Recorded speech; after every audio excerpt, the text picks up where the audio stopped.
Coming up on Mountain News this morning, a sheriff's office in our region gives a warning about phone scams getting more creative, and frozen bodies of water cause some rescue crews to be concerned about the safety of Kentuckians this winter season.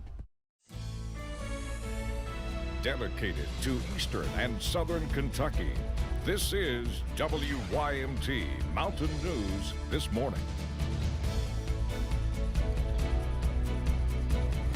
Good morning to you. It's 5:30 on this Tuesday morning. I'm Dakota Makris, and every time it's Tuesday, I feel like it should be later in the week. Don't know why I always think that, but let's take it over to Brandon for a look of our Tuesday morning forecast, and it's mostly all clear, I would say, right? Yeah, for the most part, I think we're in pretty good shape there. I was clipping a little video, that's why I was looking down there for a second. But yeah, it's mostly clear, I think, this morning. So we're not even going to show you the satellite anymore. You know that it's cloudy out there, but the moisture, I believe, is gone by the wayside. You might still see a sprinkle or a flake this morning, depending on the temperature in your area. But we take a look at our cameras heading over to Jenkins this morning. US 119, US 23 might be a touch wet there. They've added some more lights in the last couple of days. I just now noticed those yesterday, I think is when I noticed it, but it's looking a little brighter up that way, heading up the mountain. So that's some good news for you if you're traveling that way.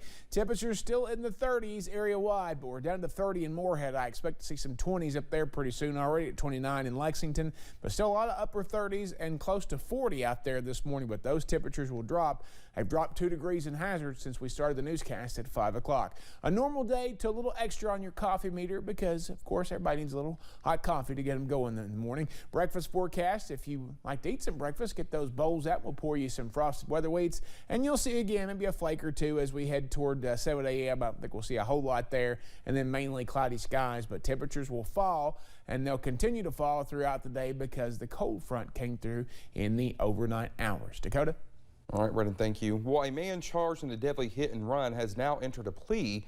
Attorneys entered a not guilty plea Monday morning in Rowland County for 44-year-old Andy Baldridge. Sheriff's deputies arrested him on Sunday. He is facing charges of murder and leaving the scene of an accident.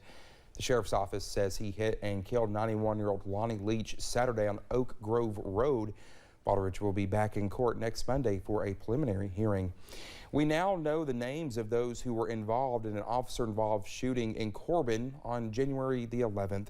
The trooper involved in the shooting was Stephen Walker. Now, as for the suspect involved, he is identified as 32-year-old Jeffrey Paradise. The investigation began when police say Paradise ran from them and hid in an apartment complex with a weapon and shot at police. Trooper Walker shot back, hitting Paradise. Trooper Walker is a 39-year-old KSP veteran and is on administrative leave. Paradise is still at UK Hospital being treated. A Knox County man charged in a sexual assault case faced a judge yesterday. Attorneys entered a not guilty plea for 39-year-old Charles Gray. He is charged with rape, sex, abuse, terroristic threatening and fleeing from police. The sheriff's office was called to a home on Kentucky 1232 in Corbin during the weekend for a report of a woman being held against her will. Deputies say they arrested Gray as he was trying to run out the back of the victim's home. Gray will be back in court a week from today for a preliminary hearing. A man in Carter County is in jail for allegedly choking a woman. Troopers say they were called to investigate a potential dispute. When they arrived, Stephanie Moore said that she got into an argument with Jimmy Sturgill. She claims he choked her until she passed out unconscious. When troopers found Sturgill, police say he ran. Fish and wildlife officers were able to find Sturgill and arrest him with no problems. Attorney General Daniel Cameron is adding a new position to his office to help law enforcement agencies with violent crimes. The new resource prosecutor position will be added to the Prosecutor's Advisory Council. Their role is to help in prosecutions of violent crimes or capital offenses. Attorney General Cameron says those cases are incredibly complex. Today he appointed Thomas Lockridge to the position. Lockridge is a former Commonwealth's attorney. Well, with people becoming more aware of phone scams, scammers are getting more creative. Gilbert Achardo with the Laurel County Sheriff's Office says one of the more creative scams they've seen is someone calling people saying their son or daughter has been in an accident or has been arrested. And in order for their child to receive medical help or meet bail, they must send the caller thousands of dollars. And sometimes we let our fear kick in and our alarm kick in, and we don't use our good common sense and say, hey, wait just a minute, let me make some phone calls and check on my son or check on my daughter.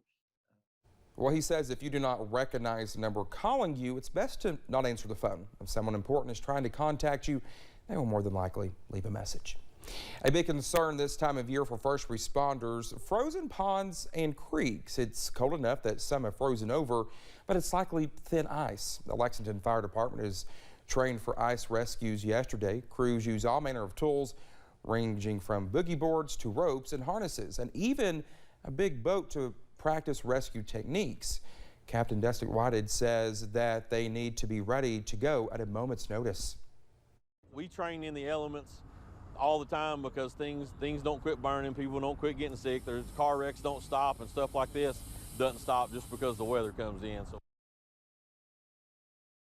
officials say that you should not be going out on the ice unless you are certain that it's thick enough, which can be hard to tell. People in parts of south central Kentucky impacted by the December tornadoes still have a lot of work to do, and the winter weather is making it a slow process. Still, there's already been progress made. Our Phil Pendleton talked to people in Taylor County about their work. Over top of that white trailer. Nevin Price has damage and destruction all around him. Tore up the house, and the house down here, it wiped it off the foundation.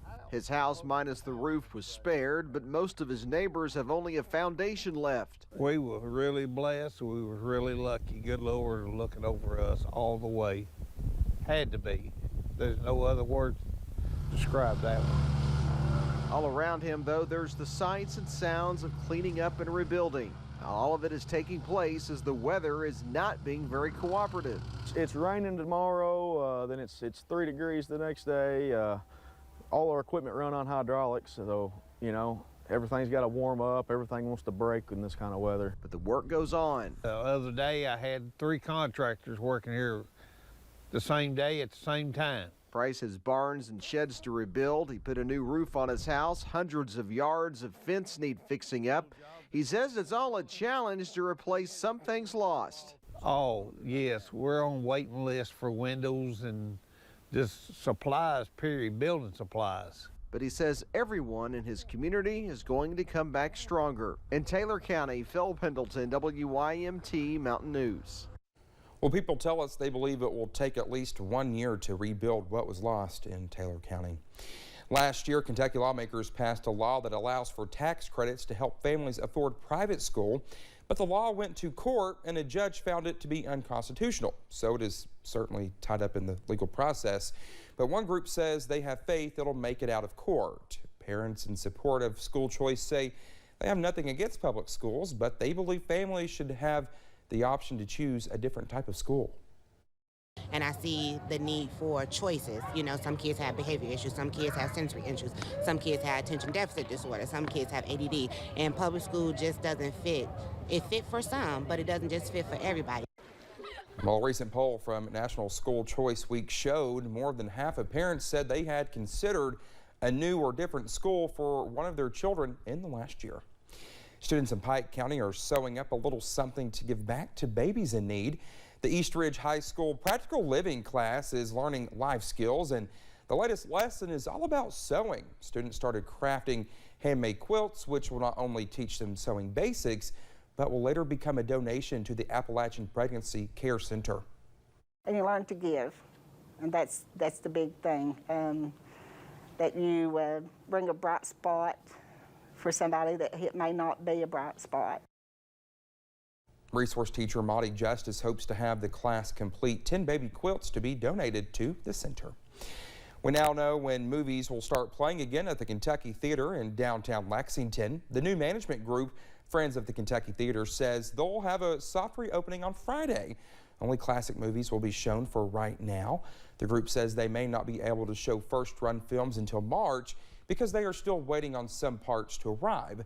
The Historic Theater will turn 100 this year. Leading up to the anniversary, the Kentucky Theater will screen one film a month from each decade of Kentucky's history. Well, just ahead this morning, an actress shares some more details about her relationship with the famous singer. That's next.